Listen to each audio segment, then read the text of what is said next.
Et bien salut tout le monde, c'est Tiger Shark et aujourd'hui on se retrouve pour une nouvelle vidéo StarCraft. Aujourd'hui nous passons à la mission 7 de l'épisode des Terrans. On va faire un petit rappel de ce qui s'est passé dans la mission 6. La mission 6 c'est très simple, le cuirassé NORAD 2, donc le vaisseau amiral de la Confédération, s'est écrasé sur la planète d'Antigua Prime qui s'est rebellé contre la Confédération. Petit rappel, la Confédération c'est toujours le gouvernement tyrannique qui se croit tout permis, littéralement. Et la planète Antigua Prime s'est révoltée, et du coup, le fait que le cuirassé NORAD 2 soit écrasé à cause de l'arrivée des Zergs, ça l'a mis en très grande difficulté, puisque d'un côté, on a les colons qui se rebellent, de l'autre côté, on a les Zergs, et nous, on a eu pour mission de sauver le NORAD 2, même si ce sont nos ennemis, puisque nous sommes la faction qui fait se rebeller les différentes planètes, et qui est là pour apporter la plus grande paix. Donc, là, le NORAD 2 a rejoint nos rangs, le général Duke, donc, a rejoint nos rangs, et nous passons donc à la mission 7, ça va être très important, on va découvrir le sujet principal de la campagne Terran. Donc j'espère que vous êtes prêts, c'est parti. L'atout, base logistique secrète, colonie d'Antigua Prime.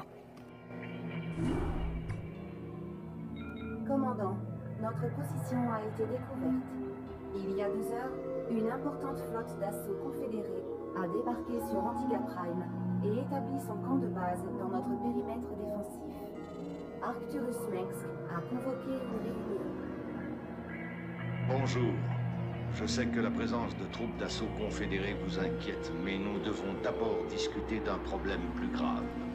Après analyse, il semblerait que les disques ne contenaient aucun schéma d'armement. Le lieutenant Kerrigan va vous en dire plus. Vous savez tous que les confédérés ont développé un programme d'entraînement visant à transformer les humains dotés de facultés psioniques en fantômes. Au cours de leurs expérimentations, ils ont découvert que les Zergs réagissaient aux émanations psioniques des fantômes. Alors c'est donc à vous qu'on doit la présence de ces charmantes créatures. De mieux en mieux. Silence. Les confédérés ont mené de nombreuses expériences secrètes sur les fantômes et les Zergs. Les informations que nous avons volées ne constituent qu'une pièce du puzzle, mais une pièce essentielle. Les plans d'un émetteur psionique transplanaire capable d'amplifier les émanations des fantômes sur des distances incroyables.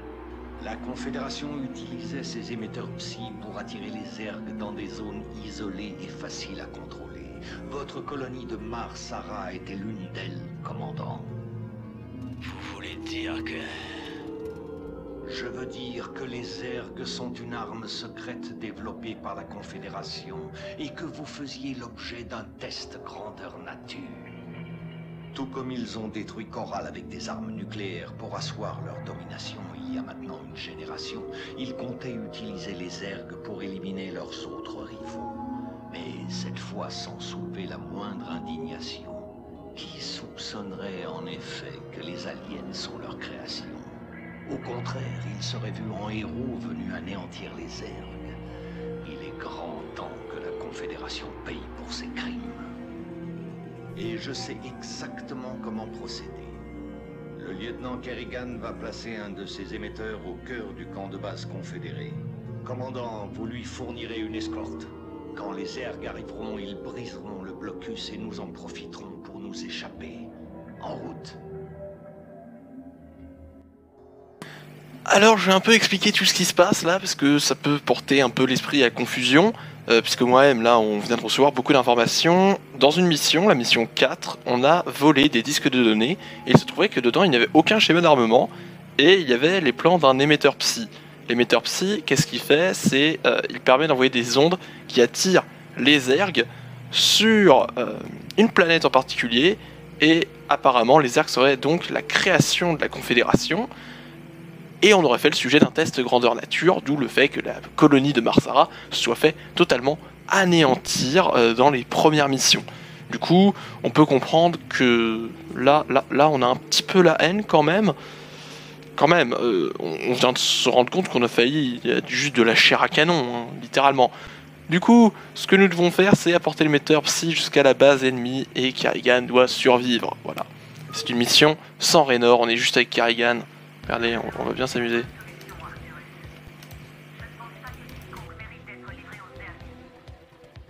Je sais que la question vous touche personnellement, mais vous ne pouvez pas laisser votre passé obscurcir votre jugement. Suivez l'exemple.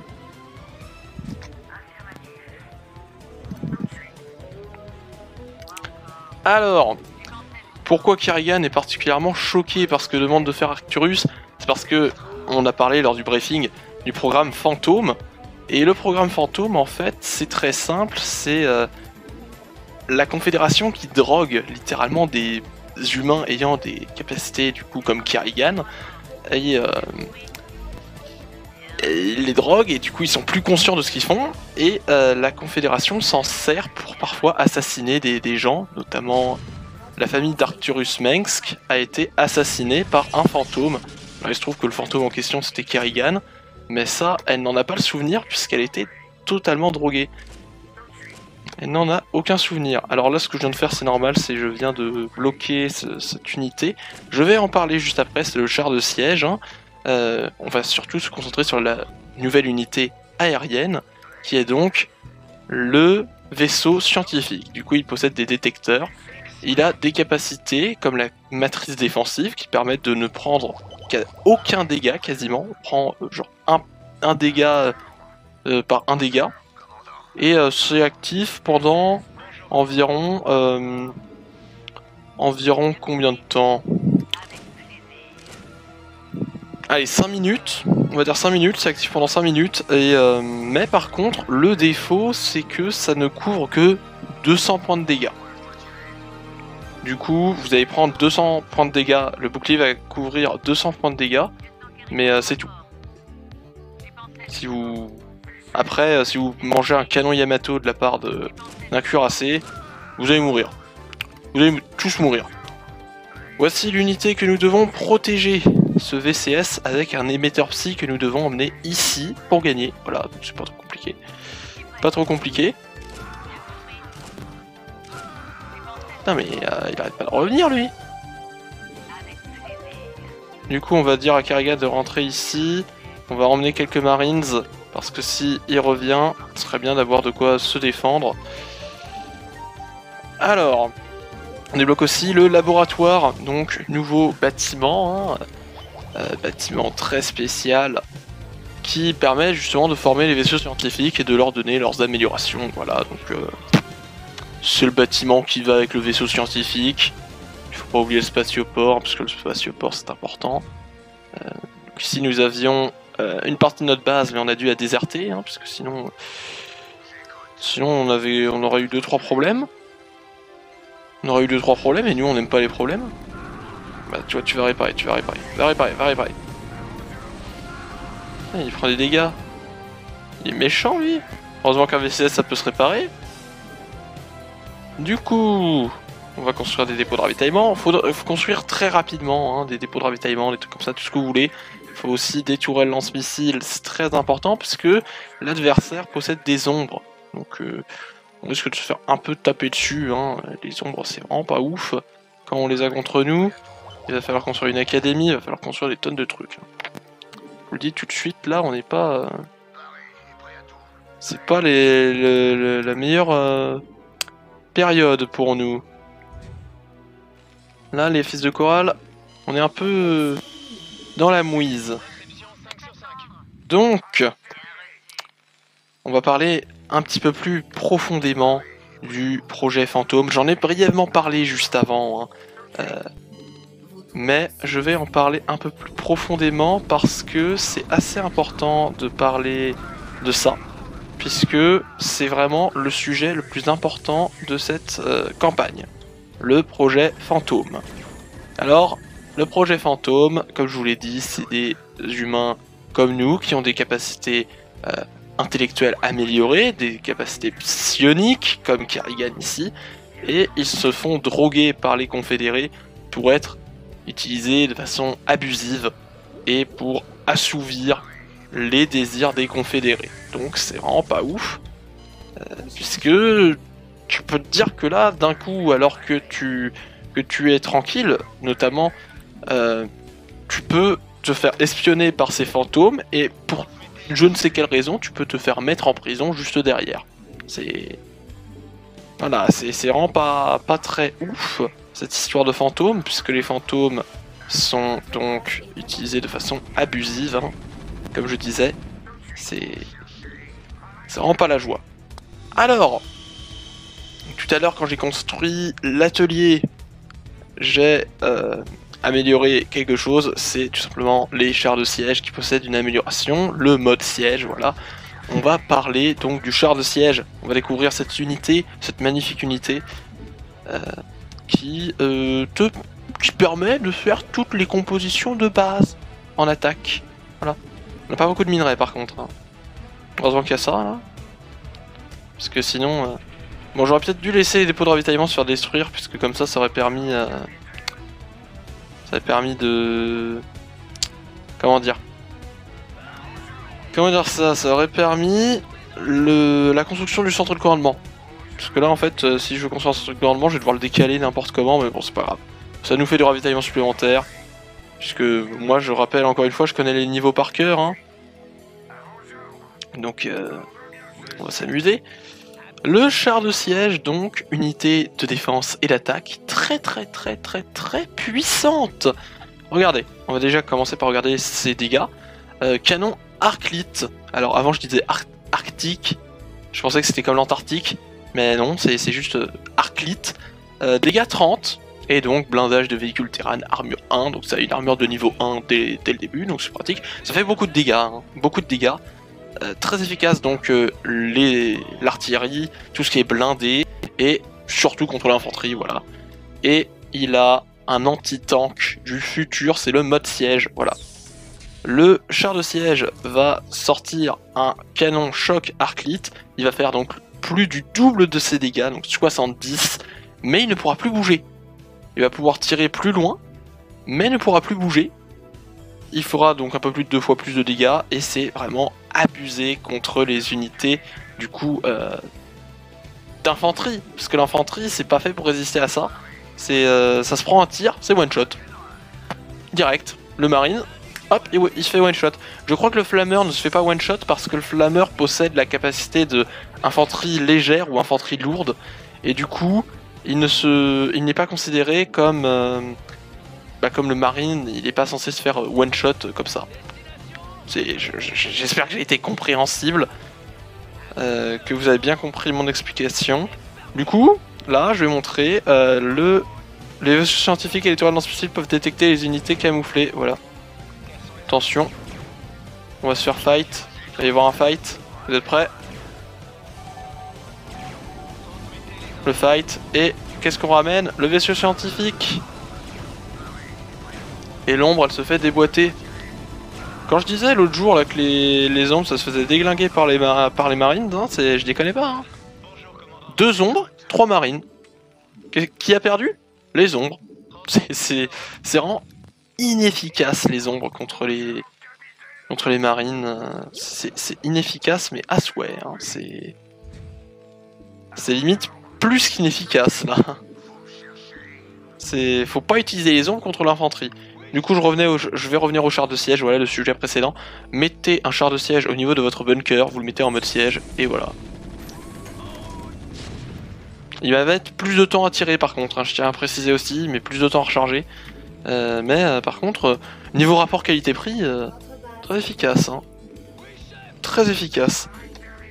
Voilà, on a le nouveau centre de commandement pour avoir un max de thunes. Argent. N'oubliez pas, dans StarCraft, rien n'apporte plus que l'argent. Nous, en fait, dans StarCraft, tout ce qu'on veut, c'est de l'argent. On veut juste de l'argent. Du coup, j'ai calé des tourelles lance-missiles ici aussi, puisque là, si on se fait attaquer à coups d'ombre, bah, je vais me faire éclater. Hein. Vaisseau scientifique, gna gna gna. Je n'ai toujours pas d'académie, on va faire une académie rapidement. Du coup, je peux pas en faire. Allez, s'il te plaît, armurerie. Ah mais j'ai oublié d'envoyer les VCS au minerai. Ce serait peut-être bien. Ce serait peut-être bien d'envoyer ces VCS au minerai. On va réparer le VCS là, parce que quand même, on va éviter qu'il meure. Parce que ça peut être très pratique un VCS, même si ça n'a plus beaucoup de points de vie, ne serait-ce que pour porter l'émetteur psy. Alors l'émetteur psy ne peut pas être détruit, donc au moins si le VCS est tué. L'émetteur psy, on peut le récupérer. Par contre, faut faire gaffe à ce que une unité, un VCS ennemi ne le récupère pas, sinon on a perdu. Parce que je ne sais pas si un VCS ennemi va vraiment le faire, hein, mais je sais que ça peut le faire. Je sais que l'adversaire peut récupérer ça, puisque nous-mêmes nous le faisons. Il n'y a pas de raison qu'il ne puisse pas le faire en vrai.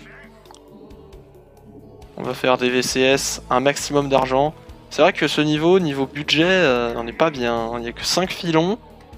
Il faut aller récupérer ça, et comme le char de siège du début qui se trouve juste là, est particulièrement agressif, il reste là tant qu'on ne le détruit pas.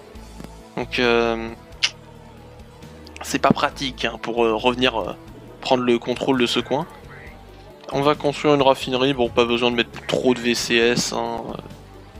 Ça va faire l'affaire. Le VCS qui vient de sortir, on va lui dire de construire une tourelle lance-missile histoire de se protéger des ombres. Et puis voilà, hein. On a tout. On a tout. On a 2 chars de siège ici présents pour l'attaque. Les chars de siège, c'est bien ça les chars de siège. Hein. On a débloqué, grâce au laboratoire, le laboratoire permet en fait de débloquer les améliorations de niveau 2 et 3 du coup. Parce que là on avait jusqu'à présent que les améliorations de niveau 1.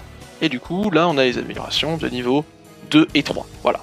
On se met bien niveau amélioration, donc vous allez voir que niveau dégâts, il va y avoir de grosses différences, notamment pour les chars de siège en mode siège. Là, en mode siège, les chars de siège, ils vont tout déglinguer.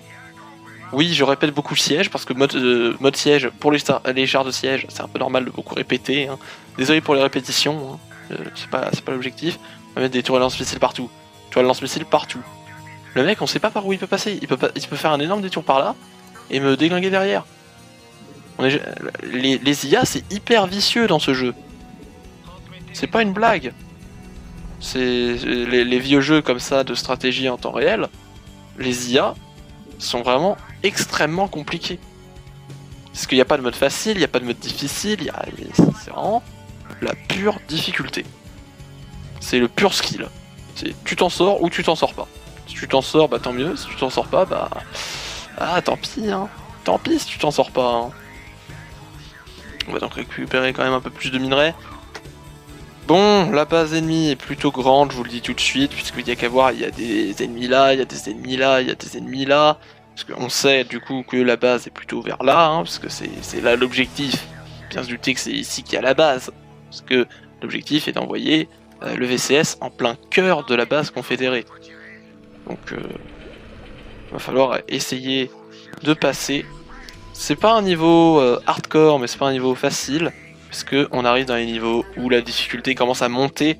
Bien que la campagne Terran, je répète, hein, d'ailleurs je ne l'ai peut-être même pas dit du tout, la campagne Terran est plutôt facile. C'est la campagne didacticielle, c'est pour apprendre un peu à jouer sur StarCraft, comment diriger l'écran, comment poser les bâtiments, le système de formation de troupes, etc. Alors bien sûr, la prochaine campagne avec les ergs, le système va être totalement différent, parce que les ergs ne sont pas du tout utilisés de la même manière. Ils ont un système totalement différent. Hein. Pour ceux qui le savaient déjà, tant mieux, mais je précise, hein, les ergs, ça va être un tout autre style de gameplay, c'est pour ça que je ne les aime, mais pas du tout. Et genre vraiment pas. Hop. Mon char de siège, regardez, 70 plus 5. Il y a eu l'amélioration, il fait 70 plus 5. Là, vous avez beau améliorer l'armure, ouh, là, ça prend cher. Hein. Ça prend grave cher. Alors, on va construire la station Consat tout de suite. Ici, je ne peux pas construire la station Consat, normalement. Non, je ne peux pas. Bon, c'est pas grave, on ne la construit pas. On en a une, c'est largement suffisant. C'est amplement suffisant. Le blindage a été amélioré, du coup, on va améliorer le blindage. Je vais pas utiliser d'ombres. Les ombres ne sont pas très utiles dans ce niveau. Donc les ombres, laissez tomber, partez sur du Goliath et du char de siège. C'est très puissant, ça fait l'affaire, ça fait tout. Ça fait ça dans tous les niveaux de toute façon, du char de siège et du Goliath, ça passe. Voilà. Même si le full cuirassé est donc beaucoup plus efficace, puisque le full cuirassé c'est la fameuse unité des Terran qui est juste abusée. Mais le full cuirassé c'est juste pété. Sauf dans l'extension, parce que les Goliaths, dans l'extension, ont une amélioration qui permet de doubler leur portée de tir contre l'aérien. Et du coup, je peux vous le dire que là, les cuirassés, bah, ils l'ont mal, puisque les Goliaths ont une meilleure portée qu'eux. Et pourtant les cuirassés ça a pas une petite portée quoi. C'est vraiment pas mal. Vraiment pas mal. Là le char de siège il peut avoir la portée plus loin que la zone qu'on peut voir ici, puisqu'il suffit de mettre un petit coup de radar et il pourra tirer genre jusque là à peu près. Là, aux alentours de là où est ma souris.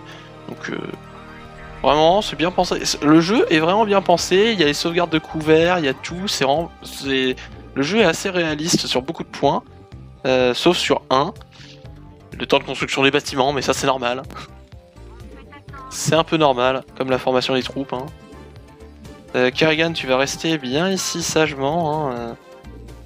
On t'aime tous Kerrigan, mais là, reste ici, reste ici. Tu es une gentille petite fille. Tu obéis à Arcturus. Tu obéis au commandant. Bien que le commandant est censé du coup être moins important qu'Arcturus, mais voilà. Le commandant c'est nous, hein. L'ancien magistrat confédéré. Mais aussi les confédérés, le fait qu'ils soient venus avec leur émetteur, le fameux émetteur que nous avons, le fameux émetteur là qui a permis du coup à la confédération de voir si les Zerg ça pouvait être utilisé comme moyen de détruire toute forme de rivalité. C'est pas très cool. Hein. Nous on a fait le sujet d'un test de grandeur nature. C'est vraiment pas ouf. Hein. Les confédérés, on peut voir à quel point ils sont vraiment pas sympas. On va rester poli, on va dire vraiment pas sympa.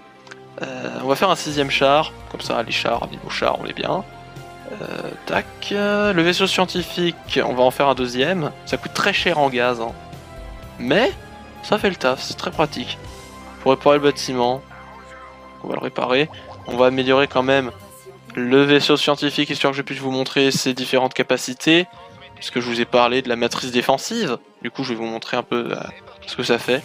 Voilà, le char de siège a une matrice défensive, et si celui-là, voilà, frappe dessus, voilà, vous pouvez voir, il n'a pris que un seul de dégâts sur tous les tirs qu'il a pris, alors que pourtant un tir c'est 36 de dégâts.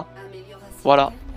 Du coup vous pouvez vous dire que niveau puissance défensive, la matrice c'est très pratique. C'est pour ça que toujours avoir un vaisseau laboratoire, un vaisseau scientifique, le vaisseau laboratoire c'était l'ancien nom avant qu'il y ait le remasterisé, c'était vaisseau laboratoire le nom, et du coup vous pouvez voir que sa capacité de protection est très pratique, et tant qu'elle n'est pas brisée, le tank est continuellement protégé. Voilà. Là vous voyez ça a cédé, et au moment où ça a cédé, on n'a quand même pas pris les dégâts supplémentaires. C'est vraiment pas mal, hein. C'est vraiment pas mal. C'est très pratique dans toutes les compos. Vraiment. Prenez. Prenez. Là on va avoir bientôt suffisamment de Goliath pour l'attaque. J'ai totalement oublié que j'avais cette usine qui tournait à côté, du coup je peux voilà, faire partager les formations pour les Goliaths. Voilà, et quand les Goliaths seront prêts, on va tout balancer. Et ce sera victoire normalement, hein, parce que moi j'y vais toujours en version un peu extrême. J'envoie toujours le plus de troupes qu'il n'en faut. Mais, vaut mieux ça que pas assez. Non, on n'est pas d'accord? Parce qu'il vaut mieux plus de troupes que pas assez, hein, franchement. On va former d'ailleurs des tonnes de marines, puisque autant faire des marines quand on a du ravitaillement en plus. J'ai du rap de ravitaillement, donc... Alors, où est-ce que je vais faire ça? Voilà, ici. Est-ce que j'ai mon VCS là? Voilà, BS. Hop. Alors BS, c'est les raccourcis clavier. Non, d'ailleurs, je ne vais pas utiliser ça, parce que les stimulants, ça sert à rien. Allez, on améliore le blindage. Le blindage.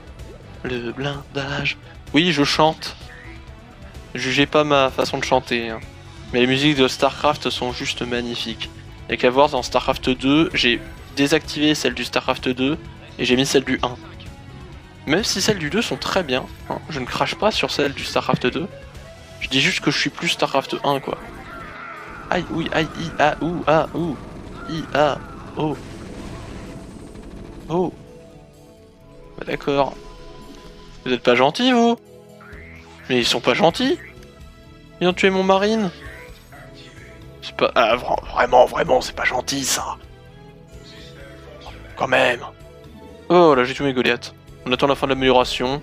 Je vais même faire des Goliaths supplémentaires, ainsi que des chars de siège supplémentaires, comme ça on est sûr de passer, voilà. Je vais d'ailleurs utiliser la technique qui permet de sauvegarder son armée. Je rappelle, hein, c'est vous appuyez sur le bouton CTRL en bas à gauche, et vous appuyez sur le 1 du clavier, pas numérique, hein, ou ce qui permet de faire le E avec accent et tout, et ça permet de sauvegarder votre armée, voilà. Ça permet de sauvegarder une partie de son armée, plutôt pratique. Voilà, je sélectionne le vaisseau scientifique, j'appuie sur le bouton 1 et on sélectionne tous les Goliaths. Du coup c'est très pratique. On va attendre la formation des chars et on fera la même chose avec les tanks. Par contre pour passer ça va pas être facile, hein. Je me demande si j'ai pas un peu abusé au niveau des unités. On va réunir tous les chars au même endroit. Ça pourrait être pratique. L'armure c'est plus pratique, hein. Hop, l'armure. Ici on va prendre les VCS. Là, puisqu'on en a plein. On va leur dire de retourner ici, comme ça fera gagner plus de minerais. Et on va un peu explorer la base ennemie, voilà, pour voir un peu à quoi ça ressemble. Donc du coup, dépôt de ravitaillement par-ci, dépôt de... voilà, une usine, ok. On explore. Oh, un cuirassé. Oh, j'avais oublié qu'il y avait un cuirassé dans ce niveau. Ah bah. Bon, il est tout seul, donc il est pas très efficace. Mais vous avez pu voir un peu ses points de vie, vous avez pu voir qu'il a 500 points de vie, et pour une troupe, 500 points de vie dans ce jeu, c'est vraiment beaucoup, hein. Je crois que c'est l'unité la plus solide du jeu, le cuirassé, pour vous dire. Puisque l'unité la plus solide des Protoss a autant de points de vie, mais les Protoss, c'est pas pareil. Voilà, les Protoss, ils ont une partie en vrai points de vie, une partie, c'est pas des points de vie réels. C'est pas des vrais points de vie. Donc je vous expliquerai quand on affrontera les Protoss lors d'un des prochains niveaux normalement.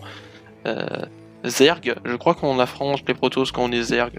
Bah oui, d'ailleurs, c'est un peu normal. Je suis en train de refaire la campagne. Donc oui, on affronte bel et bien les Protoss quand on est Zerg. D'ailleurs c'est un peu normal, puisque ce sont des ennemis NATO. Des Natal, des NATO, voilà. Vous avez compris. On va sauvegarder contrôle 2. J'ai mes Goliaths supplémentaires, j'ai mon armée de Marines. Bah écoutez, on part à l'attaque, hein. On part à l'attaque, on prend les Goliaths supplémentaires, on leur dit à l'attaque. On appuie sur le bouton 2, on dit à l'attaque. En plus, ce qui est bien, c'est qu'on a un raccourci clavier directement pour activer le mode siège. Du coup, c'est vraiment cool. On va prendre les Marines à l'attaque. Alors, on n'oublie pas le vaisseau scientifique. Alors, j'ai débloqué l'onde de choc IEM. Ça permet de désactiver les capacités des ombres, des fantômes. Ça va permettre, en gros, l'énergie va redescendre à 0. Du coup, c'est très pratique, surtout contre les Protoss. Quand ils ont, comme je vous l'ai dit, ils ont ce système de double énergie. Enfin, de double point de vie, et ces doubles points de vie dépendent d'ailleurs de ça. Donc les chars de siège, ils sont où? Je les ai pas tous, c'est pas grave. On va les mettre en mode siège directement, puisque bon, une grande partie sont sur les lieux. Voilà. On va récupérer ces 4 là, on va leur dire de se mettre en mode char.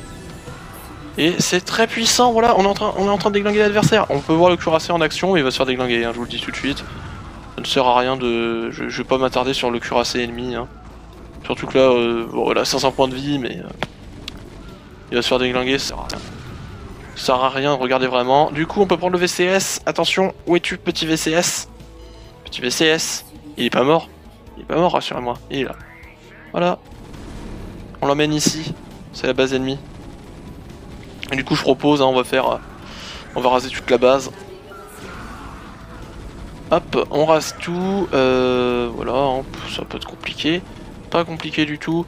Dans le prochain niveau, on va débloquer encore une nouvelle unité qui va être la meilleure unité après le cuirassé, sans blague, hein, parce que le cuirassé c'est juste génial. Mais les fantômes c'est mieux, puisque nous allons débloquer les fantômes lors de la prochaine mission. Et oui, voilà, on arrive. Le VCS, qu'est-ce qui s'est passé?